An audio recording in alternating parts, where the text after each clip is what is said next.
Trail and ultra runners, what is going on? What's happening? Welcome to another episode of the Koopcast. As always, I'm your humble host, Coach Jason Koop. I'm happy everybody is here with me today because, as the title indicates, we're going to talk about athletes that have eating disorders or exhibit disordered eating, and how we as coaches, we as friends, and we as professionals and colleagues can help those athletes. On the podcast today, I have the incredible Dr. Kate Bennett, who just has a new book out that I am absolutely infatuated with. Those of you that are watching the YouTube version of this can already see I've got it dog-eared, bookmarked, and I've got a couple of post-it notes in it as well. The title of her new book is Treating Athletes with Eating Disorders, and the subtitle, which I absolutely love, is Bridging the Gap Between Sport and Clinical Worlds, which I think is a bridge that has not been built yet until this book came out. Truth be told, this is an area that I have felt inadequately prepared for up until the past several years. And even when I talk to Kate, I still feel like I'm inadequately prepared. I've made it one of my missions over the last several years to become more competent and more literate in this area. And if I'm being honest, I've kind of lacked the resources. I've lacked the people to reach out to, and I've also lacked the manuals, speaking to this book, that I can lean on in order to make myself more proficient. And make no mistake, people who work with athletes, whether they're a coach or some other part of their circle that they happen to work with athletes, they need to be literate in this area because the consequences of not being so are grave. And we go through some of those statistics at the early onset of this podcast. This was really insightful. I encourage a lot of listeners to go back and listen to the first conversation I had with Kate when we previewed this book a little bit and talked about some of the aspects that we revisit on this particular podcast. But as always, I learn a lot whenever I get with professionals like Kate in this area, and I personally want to continue to learn more and make myself a better coach, specifically in this regard. Before I step out of the way, in an effort of full disclosure, there are going to be a couple of audio faults in this particular podcast. We had some issues with Kate's internet connection, and you combine that with the fact that I have some construction people over here doing work on my deck. We're going to clean it up as much as possible. None of that should stand in the way of the content itself because it is absolutely fantastic. And for those of you that are watching the YouTube version, we shut her video down partway through the podcast so that we can focus on the audio quality content. But once again, the information is great. I really appreciate Kate coming on and sharing her expertise. Links to where you can find her book, as well as any of the relevant research that we talked about, are all going to be in the show notes. You guys go check that out. It's going to be a worthwhile one. I'm going to get right out of the way now. Here we go. Here's my conversation with Dr. Kate Bennett. So I was going to just ask you, like author to author, like what's it like getting this thing out in the space first? You know, it was funny. I have my copy right here too. But I pulled it out of the box and I was like, it's so small. Like, I was so disappointed to see how small it was. Like all of the hours that I spent pouring into this book is this little book. But it's dense though. I mean, you can already see, like I've got a few post-it notes for pertinent things that I kind of want to come back to when I'm using it. So don't trust me. I know what that's like. I know what it's like having hours and hours and hours of time of your life show up on a page and you're like, that's it, really? You know, like, so trust me, the value is not necessarily in the volume, it's in the content. So that's cool. What's the reaction been like from like your peers and colleagues and things like that you've interfaced with? A lot of support. I have many, both with regards to professionals in the sport world, but also people in the clinical world who are just super excited to have this book out there, addressing hard topics, things that people either want to learn about and don't have access to that resource, or people who have similar training as me with regards to being in the eating disorder and athletes world, and just happy to have a voice out there that people can go reference and find solid information in. So, I would say from professionally, I've received a ton of support, and then regards to athletes, they're super excited to start to have representation in this world and feel like other clinicians and providers will start to understand them a bit better. I didn't realize how perfect the subtitle actually was when you sent me the PDF version. I don't know whether I just didn't pay much attention to it or whether I was just being an idiot that day and didn't kind of realize the full like context of it. So to give the listeners a little bit of a preview, the title of your book is Treating Athletes with Eating Disorders, and then the subtitle, which I think is brilliant, is Bridging the Gap Between Sport and Clinical Worlds. We discussed this a little bit on the first podcast, and I was really surprised to hear that that bridge doesn't exist even in an educational setting. And that was a large motivation behind you writing this, correct? Yes. Yeah. Like I said in that first podcast, my career has really been trying to have my arms in two different worlds, clinically and sport worlds. And so I've always felt like I've been a bridge. And I didn't get to name the book per se, the publisher did, but I got to add the subtitle, and that subtitle speaks to my heart. Well, the title's easy. I mean, so you did the heavy lifting on that. So ask for a little bit more commission from Routledge, who's the publisher, right? Yes, they are. Yes. I mean, I get how people want all these like really creative titles out there, and I totally get. I mean, when you want to learn about treating athletes with eating disorders, it's nice to have a book named exactly that. I think the subtitle should be the title. That's just my 2 cents. I actually advocated for that. Seriously? But they weren't down for that idea. What do they know? Anyway, well, congratulations. I hope that it sees kind of success out in the out in the world. I realize I'm always appreciative of first movers, right? People who kind of can like move into a space that obviously you like didn't invent any of these spaces, but building the bridges between spaces is not something that is very commonplace, and that always takes a little bit of a leap of faith. And so I just kudos to you for taking that leap. Thank you. I appreciate that. One of the reasons that I'm really appreciative of this work is because it's an area that over the past several years I've felt really deficient in. And I have worked with, over the course of my coaching career, a tremendous amount, and I would guess it's anywhere between a quarter and a third of the athletes that I've worked with that have worked through or are working through some type of eating disorder. And I found that as a really stark percentage until I ran on these stats that you and I bounced back and forth in advance of the podcast. And I'm not going to go over like every single one of them kind of like ad nauseum, but what it really brought to my attention is the fact that practitioners need to get it right. There's such a high penalty for failure, and the prevalence, and what I mean by that is people and athletes that are going through some type of disordered eating or eating disorder have such higher mortality rates and other forms of disease that kind of prop up with our mental disease, physical disease, or combination of everything, that when you are trying to identify this with a friend, a colleague, or in my professional career, an athlete, you better freaking get it right. Otherwise, that athlete not that they're doomed, but it's very, very hard to kind of course correct. And I kind of like took it upon myself, like, shit, I need to become literate in this in this area. Otherwise, my athletes are really kind of poorly served.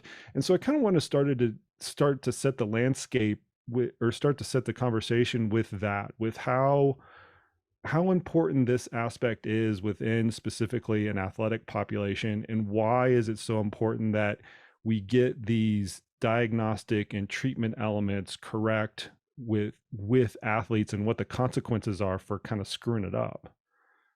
Yeah. So as you mentioned, I think eating disorders are prevalent everywhere, but especially, being in the endurance world, they're so common, and the disordered eating behaviors are so normalized that somebody could be practicing an eating disorder right in front of you, but because restricting certain types of food, or because weighing your food or weighing yourself or checking your body composition is such a normal practice within the sport world, and particularly the endurance world, it's easy to overlook these athletes. Like you said, though, when we overlook a serious eating disorder, whether it be anorexia or OSFED, which is other specified feeding or eating disorder, these people have significant medical consequences, and they can be, like you said, morbid consequences. They can lead to death, and they can lead to infertility. They can lead to really serious lifelong consequences, osteoporosis. And so it's easy to say, oh, they're just doing what we do normally in our sport or in our culture, or they have a history of an eating disorder, but they say they're okay, so they must be okay, and trusting them for that. But what can happen is the sport, especially competitive sport, can become a guise for practicing an eating disorder. People might say, I used to have anorexia, but now I don't. I found running and I'm good. And what has happened is they went from restricting the intake to eating perhaps a normal intake, but they exercise to such an extent that that is how they measure, or that is how they maintain their body composition in a way that is tolerable for them.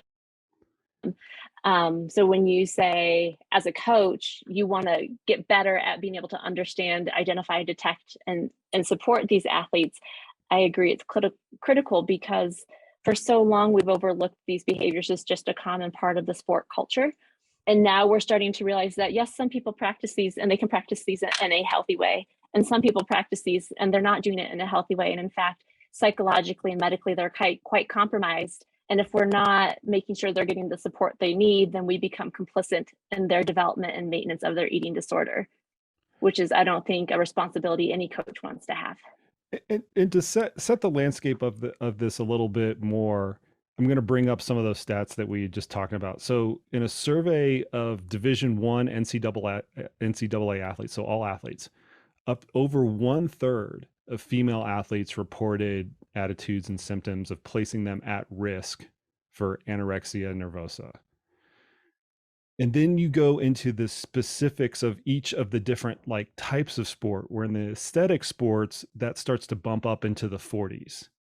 And then it just kind of goes on and on and on and on. But then one of the most telling things is they're trying to that you can really survey the landscape with is, okay, if all of these athletes, or a big percentage of these athletes, let's just call it a quarter, right? Because these surveys are subject to a lot of bias. But just let's say it's 1 in 4, right? 1 in 4 collegiate athletes are at risk for having some type of eating disorder. One, that's a lot. I mean, you go on a normal cross country team of 12 or 18 people, right? That's 6 people right there. I mean, that's a lot. That's, you look to your left and look to your right, and you're going to find somebody right there. I mean, that's how common it is. But when they talk to the people who are at the coalface of interfacing with these athletes, and it's athletic trainers and coaches and people that work, and they do this in a collegiate setting because it's easier to study. You can kind of get into the population a little bit better. Only 27% of those professionals feel confident that they can identify an eating disorder. And I'll say that half of those are lying. Half of those people don't have the diagnostic skills of actually figuring that out. And I raise my hand as the people, I'm in that percentage where I don't have a good kind of nose for that. I want to know, when you hear things like that, what do you think as a professional? Is that how you see the landscape right now, or is it slightly skewed? I think that, no, that is how I see it. We have a lot of conversations coming out about awareness of eating disorders, whether it's athletes speaking out and wanting to share their stories and their cases to support other athletes or hopefully prevent other eating disorder cases. But we still don't have, I would say, kind of quote unquote, the infrastructure to educate all of the professionals surrounding the athletes. And so while we are coming of an era where we talk about mental illness, whether it's an eating disorder, anxiety, or depression, and we put it out there educationally, we're still years behind, lagging with regards to providing adequate resources and training and education to the support people, the people closest to the athletes. Yeah, and that's what I find as well, is that we all, in fact, that's the tagline, right? Make sure you have the conversation, right? As part of the tagline with a lot of mental disorders. But there's a big leap of faith between having the conversation. That is absolutely necessary. I'm not downplaying that. There's a big leap of faith between that and it being able to diagnose and actually treat the people who are being affected by these things. Right. And truthfully, it's not the coaches or the athletic trainer's job to diagnose the eating disorder, but it is your responsibility to have awareness of these behaviors and then be able to like you said, have that conversation to be able to say, wow, this is what I'm observing and I'm worried about you. And not just once, but 2 and 3 and 5 times, because it's easy to blow the conversation off once. But if your coach continues to say, wow, I'm still seeing that you never take a rest day, despite the fact that I give you rest days, and we've talked about the importance of rest days, or, we've talked about eating more carbs, and I see that you still aren't eating more carbs, despite the amount of conversations we've had, continuing to follow up is where then maybe the athletes will start to hear what you have to say. And so, realizing it's not your job to diagnose anybody, but it is a responsibility to those athletes that if you see something, say something. Yeah, and the way one and of say my it more than once, because the well, first time it's going to be in one ear, out the other. yeah, and the way one of my colleagues would put it is that the coaches, they need to be literate in those subjects versus being experts in those subjects. And the Right. way you are literate is you educate yourself on finding those warning signs and being able to sniff out kind of what's going on. And then absolutely you turn it over to the professionals. And that's where I'm trying to get myself in that state of where I can where I can first be able to find some of the initial warning signs, second, provide some initial counsel, and then third, reach out to the network of professionals like yourself to really do the heavy lifting if I do have an athlete that's in that scenario. For the listeners that are hearing this noise above me, those are people working on my deck right now. So there's not going to be a lot I could do about it, but I'm going to try to scrub it out as much as I can in post production. But you'll have to forgive me for the noise in the background. So there was a recent happening that I think illustrates this discrepancy between coaches being able to identify these things and being literate in it. And that happened with the University of Oregon and their track and field program. And it just came out that they were using a lot of what I'll call advanced tools to evaluate athletes. They're using DEXA scans to look for body fat percentage, and they're using body weight or they're tracking body weight and trying to intentionally reduce body weight and body fat in order to affect performance. And it came out in this really kind of sick way where a lot of particularly the women in that program developed eating disorders, and some of them have since left the program. A local here, Katie Rainsberger, who won a number of state titles. Kate, you probably remember her mother, Lisa, who yes, I do remember her. Yes. So she was part of that program and she transferred.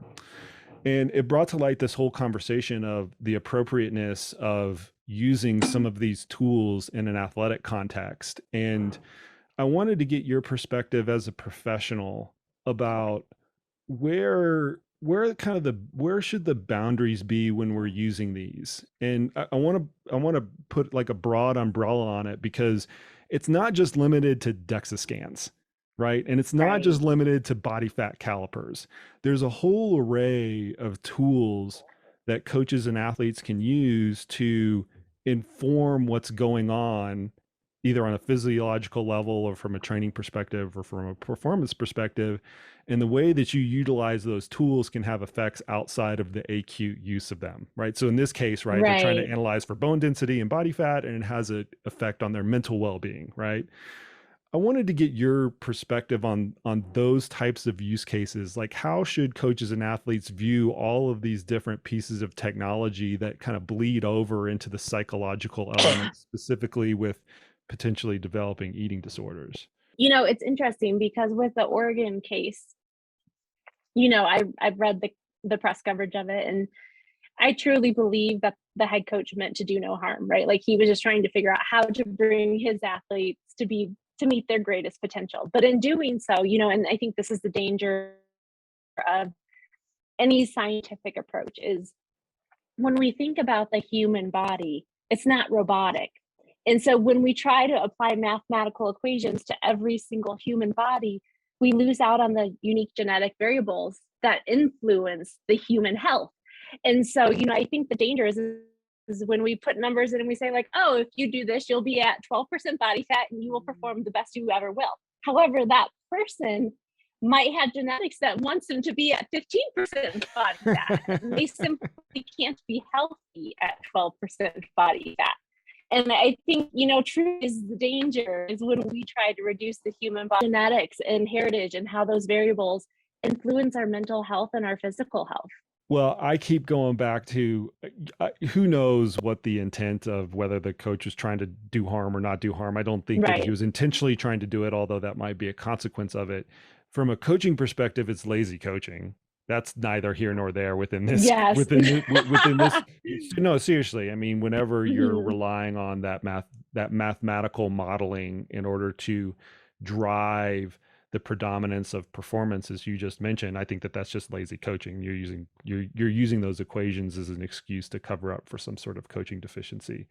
But the kind of the root of what I want to get to with you as a professional in this area is that we do have all of these tools available to us.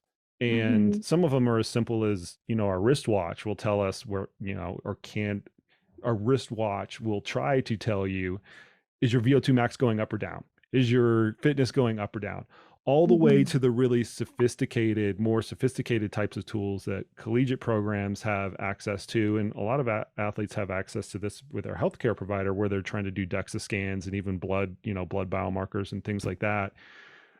What do I want to take this from a coaching perspective, although the most of this audience is going to be athletes. What do the coaches need to take in account when they're introducing those types of analyses and interventions to their athletes, and what are the kind of some of the red flags that they need to watch out for? I truthfully, I think it's as basic as reminding athletes that they're still human beings. And so talking about how science can help inform the practice with regards to coaching and performance. But at the end of the day, the human body is going to be a better indicator of how we are recovering and how we are feeling than any number or statistic or measurement ever will be. And so, I think it's as much about looking at training plans and looking at the workouts that they log into whatever program that they're using, but also then the qualitative experience, which is so often overlooked because we can't measure it. Mm, And we live in a society that loves to measure and have results and outcomes and quantify everything. But truly, when we think about health and well being, it's quite intuitive. We know when we're tired, we know when we're not recovering, we know when we feel heavy or slow or lethargic. We also know when we feel elevated and strong and powerful. And so, if we're teaching our athletes the only thing that matters are the numbers, they forget to check in with themselves and they don't relay that information back. Similarly, if we start to talk with athletes about hunger and fullness, if they're saying, I'm constantly hungry, and we just keep looking at their numbers, we're not teaching them, like, hey, your body's maybe not where it needs to be. Maybe it's undernourished. And let's talk about nutrition today instead of the outcomes of your workout or the outcomes of your race. And so, I think we need to give voice to the intuition of the body.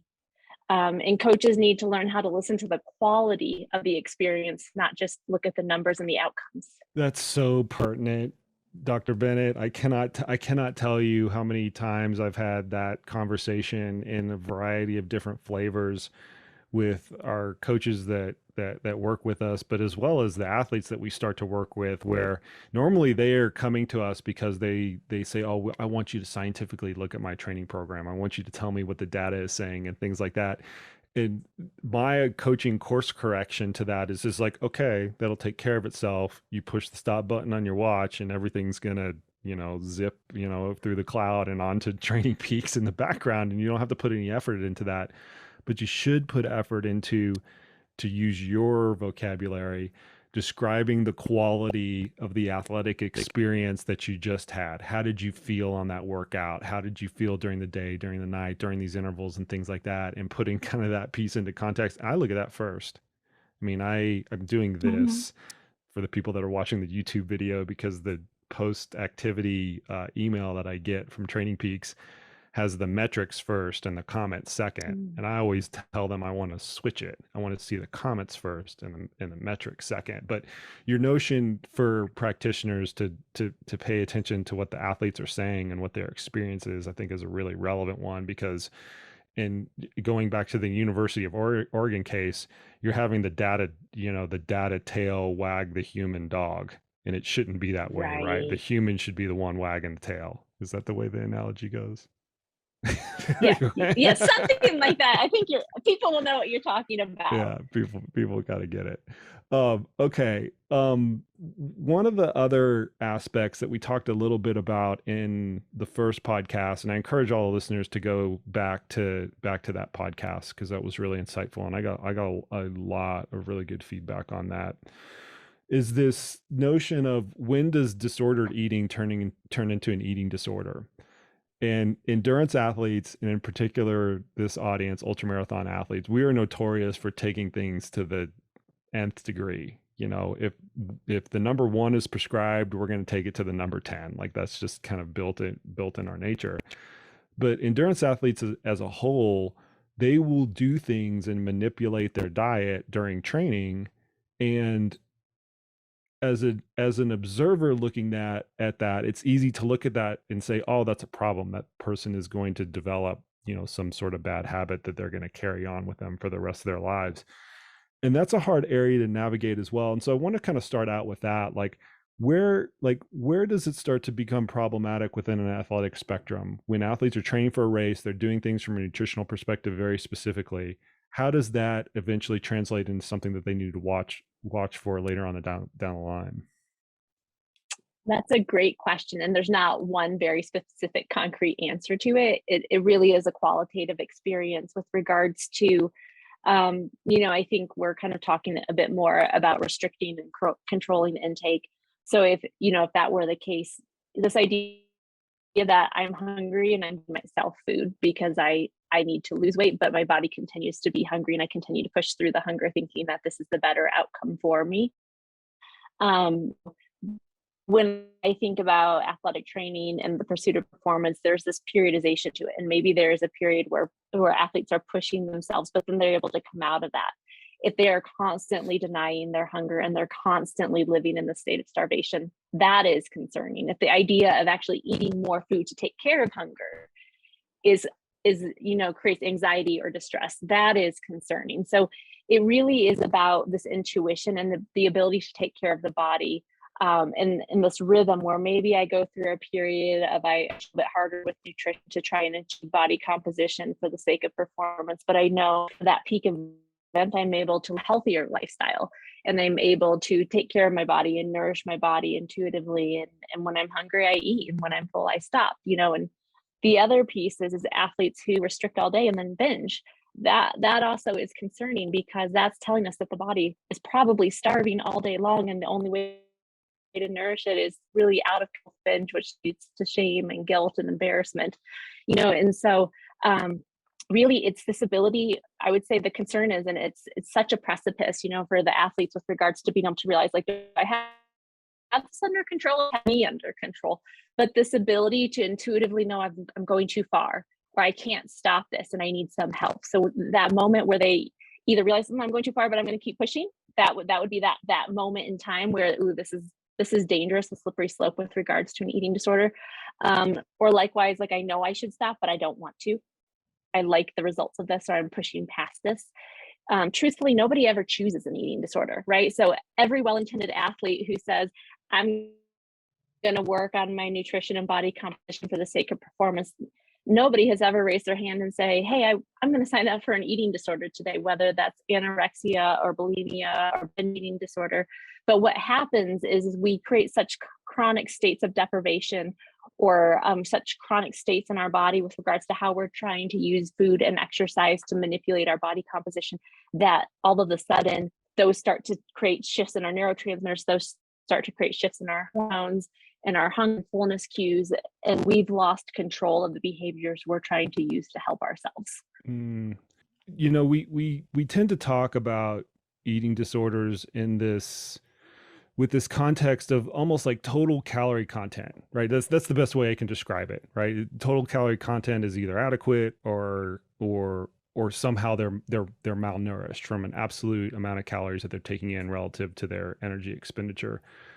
But when you're looking at things clinically, do you also take into consideration the manipulation of the macronutrients and an over focus on that potentially leading to either disordered eating or an eating disorder? Because this is a topic that starts to get, I mean, it seems like every 4 or 5 years, it starts to get a lot of attention in endurance circles where people are radically manipulating the percentage of carbohydrate, protein, and fat that they're taking in order to achieve some sort of athletic result, whether it's weight loss or fat utilization or something like that. Is that something that you're also seeing from a clinical perspective, in the same sense of they're literally starving themselves, they're devoiding themselves of total calories and things like that? Is it similar, or there's some wrinkles to it? Yeah, no, I would say that's one of those ones where when I said earlier, like maybe somebody's practicing some sort of disordered eating, or I would say, nutritional control or manipulation, and it's easy to overlook because you're like, oh, they're just really focused on their macros. Yeah. But what can happen is they focus on two macros at the expense of a third macro, and that third macro, usually a carb, usually fat. For some reason, protein's never cut out. We always see protein as the most important macro we need Just in our wait though. world. Wait, you just wait. Mark my word. Just wait like 4 or 5 Someday. years, because these things go in cycles. The next cycle will be somehow cutting out protein. Yes.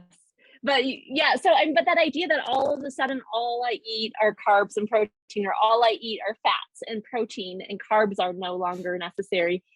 And that can create a state of deprivation because our body's not getting the nutrition it needs, with, carbohydrates being one of our most important fuel sources. So yes, I would say cutting out a macro is as dangerous as trying to just restrict to a very low calorie intake.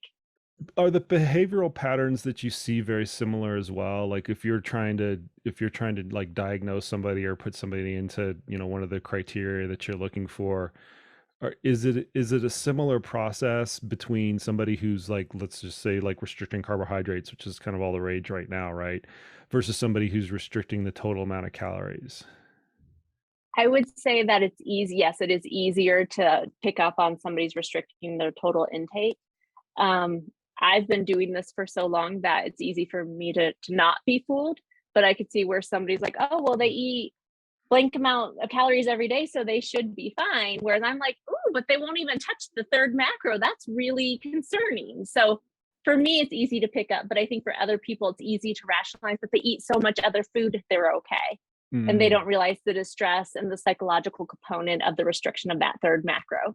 That's what's super important, because I do think that, like, once again, talking about getting the conversation out there, we're kind of like lagging in that piece of it, where we will look at it as, oh, okay, this person is not at risk or doesn't have disordered eating or an eating disorder because they're eating enough calories, but they have this, what you would diagnose clinically as some sort of issue, because they won't touch a carbohydrate. Exactly. Yes.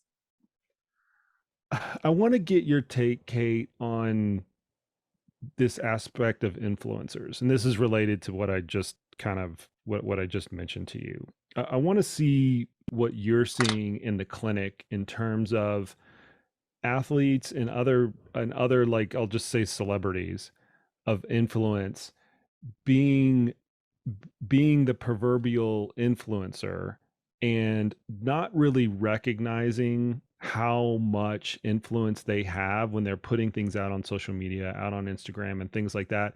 Are you seeing people like coming into your clinic or into other people's clinics, either in part or in whole, as a byproduct of looking at the social media landscape and saying, oh, I either want to be like that, or, oh, such and such says that this is okay? Yeah. I don't think anybody ever shows up with being able to identify social media or any media influencer as the culprit for their eating disorder. But when I always have this conversation with them about culture at large, and how does culture influence the development or our awareness of body image and our experience of body, what we should look like or how we should be as an athlete. And oftentimes they have certain feeds that they cultivate on their social media that constantly reinforces a certain type of body or a certain type of nutritional habit or a certain type of exercise pattern that continues to perpetuate and continues to feed into their disordered behaviors and their maladaptive behaviors. I have some people who come in and they allow social media influencers to create their workout programs and their nutritional programs, and it's really interesting to me that we trust strangers on social media because they have thousands of followers and they seem really upbeat and happy and they have the body we want. And so it is really concerning to me that these people get out there with no street credentials and they just put on a face and create a following that gives them, apparently a lot of knowledge. Well, it's always allowed. Influencers have always leveraged social media to punch above I'm going to say intellectual, but somebody's going to freaking crucify me for that. Their professional capacity to give advice, right? They're always like stepping outside of their scope of practice, is what we would say in the practitioner, kind of the clinical world. Social media has allowed people to do that, where if they've got a good face, if they've got a good body, they know how to kind of manipulate the algorithms and things like that. They can really punch above their weight in a lot of areas, and some of those might be problematic, right? And Mm-hmm. I think some of those social media influencers are very cognizant of that, and some of them are not, or they just don't care, right? They just don't care about the actual impact that their behaviors are kind of having on other people. I want to get to the flip side of that, and this kind of comes back to the people like me and my coaching colleagues. We went through at the beginning of this podcast, like some of the things that we can do to kind of suss out if we need to get somebody into a real professional like you into their hands. What advice would you give to my coaching colleagues, to the coaches that are listening out there, or people who are just interested, if they need to get somebody into a professional setting? How would you recommend that they do that? Yeah. So, I think first and foremost, in the words of Jerry Lynch, who's a friend and a colleague of mine, he's a sports psychologist as well. He's big into coaching and culture, and he says the influence of the coach is never neutral. And so, realizing that the influence that you have over every single athlete has an impact. So, if you say something, it influences them, and if you say nothing, it still influences them. And so realizing how impactful everything you do and everything you don't do actually influences the athletes that you are working with. So it can be like, well, I'm just going to, I think we live sometimes in a society where like hands off, like, well, I'm just not going to touch body image and I'm not going to talk about weight and nutrition. And therefore, I won't influence eating disorders. However, by not touching it, then we could also inadvertently not pick up on athletes who really need some education and need some help. And so first and foremost, realize that what you do and you don't do is going to influence your athletes. So then getting comfortable with your own conversation, right? Knowing the facts that you feel comfortable with, and whether it's just realizing that being able to have a conversation with your athlete of, you know what, I know that we exist in a sport that has a lot of weight biases. And my goal is to make you the healthiest, most competitive athlete as possible.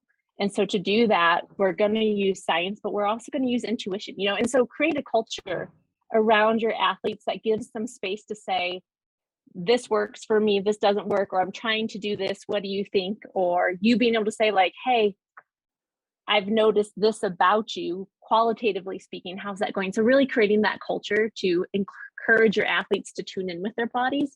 But ultimately, like I said earlier today, just even that awareness that if I mention that I'm worried about you and they say, yeah, coach, I got it, and nothing changes, and you bring it up again, yeah, coach, I've got it, and nothing changes. That's really where I would say take that next step to, hey, I'm worried about you. We've addressed this 2 or 3 times. I'm not seeing a change. It seems like there might be some sort of clinical issue going on. Why don't you contact a professional, or let me help you find a professional in your area so that you can talk to them and see what's going on? And so it really comes down to what the world, a caring confrontation, being able to say, I'm worried about you. Let's get you hooked up to somebody and make sure there's nothing serious going on. And maybe there is. And if there is, I totally support you. And if there's not, then I'm glad that we know that there's nothing there.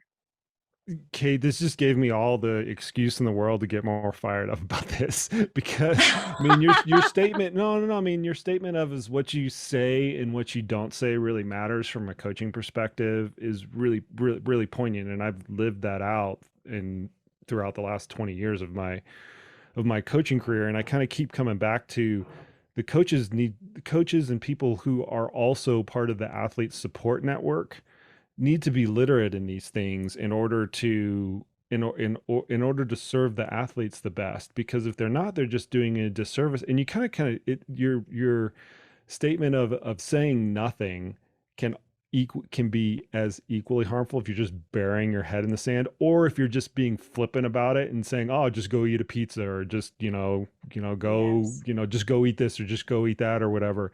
Like, you can't be being flippant about it, and this is my opinion, you can correct me if I'm wrong on this, but being flippant about it is just as egregious of an error as not saying anything, because you're acknowledging your ignorance from the get-go, and it's not serving the athlete very well in the first place.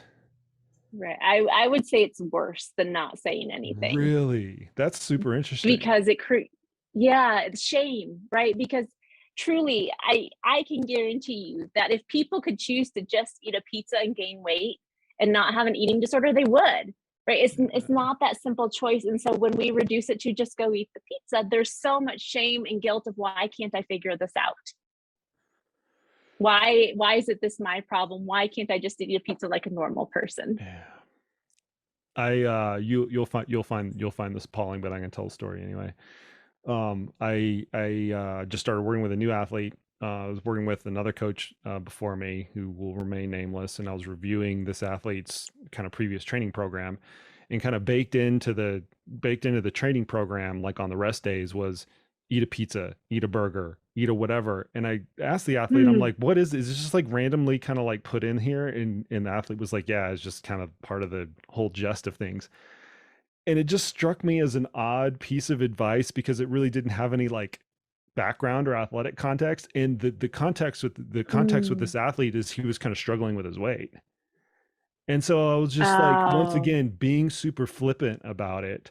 And I was treating it as just burying your head in the sand. But now that I know it's worse, this even fires me up even more, that you can't just say, well, just go do this and it'll be fine. right. Yeah. No, if it was a simple choice, I would not have a job and my book would have no place in this world. Okay, perfect. All right, let's bring it full circle back to the book, Kate. Um, so you wrote it, and now it's starting to get out in the get out in the wild. You've received a lot of feedback from it. Ultimately, what what do you want to hear from athletes and coaches that come back to you and that have experienced the book? Like, what's going to give you fulfillment, or what are the few kind of like big, like heavy hitters from the book that you really want to communicate to people that are working with athletes? I would say number one, really people understanding the consequences of eating disorders and disordered eating. So whether somebody has truly a clinical eating disorder where they can't get out of it on their own, or somebody practices disordered eating, and they can kind of periodize their way through it, but they continue to do it. Starting to understand what those choices mean with regards to their long-term health and well-being. Way back in the day when I was an intern at CTS, and I remember talking about amenorrhea. It's like, oh, just get on the pill, and it was no big deal. Like, no one was concerned. It was just Yeah, like a thing you do. yeah, yeah, Versus here we are 20 years later saying, like, that's terrifying. You yeah. don't just get on the pill. You have to figure out how to change your energy balance to restore not only your menstrual cycle, but also your bone health and your cardiovascular health. And so, truly, I think number one is really awareness for athletes to understand the long-term consequences of what they're doing to try and achieve performance, or trying to improve their performance through manipulating their size and shape, their nutrition, their exercise patterns. So number one would just really be to create awareness about that, because I think the medical consequences of disordered eating are often overlooked and under discussed. Number two would be really for providers to develop some competencies with regards to being able to, for coaches and athletic trainers to be able to understand and do a better job detecting eating disorders, but for clinicians also to find more effective ways to support athletes in their culture and their sport and their athletic identity, because so often athletes are kind of put in a position of having to choose recovery or their athletic identity, and there's a place for both. And some athletes ultimately retire from sport in their recovery, and some athletes return to sport in recovery. But having more providers out there that can support that process, and let that be a decision of the athletes versus a recommendation of the treatment team. Um, and then third, just creating awareness for athletes. As we've talked about, there are a lot more conversations today about mental health and eating disorders and depression and suicide amongst the athletic population. But really for them starting to realize that and I think this is really stated in my neurobiology chapter, that you can't choose or unchoose an eating disorder. So like you said, let's stop the flippant comments. Let's encourage athletes to understand that it's a serious issue, and providers to understand that there are things in there that we just can't unchoose. We can't unchoose the aberrant activity of a neurotransmitter pattern. And so really starting to figure out, how do we support athletes where they're at, versus assume just because they're mentally tough and they know how to suffer, they'll figure the way out of this one on their own. Well, Kate, I hope that this is a little bit of an instigator for people like myself to become more literate and more competent in this space. As I shared to you previously, I'm gonna purchase a copy myself for our coaching staff. You don't have to give me one. I'm not going to take a free book from you. I'm going to buy it off of Amazon, just like everybody else, and I'm going to manipulate the Amazon rankings for you.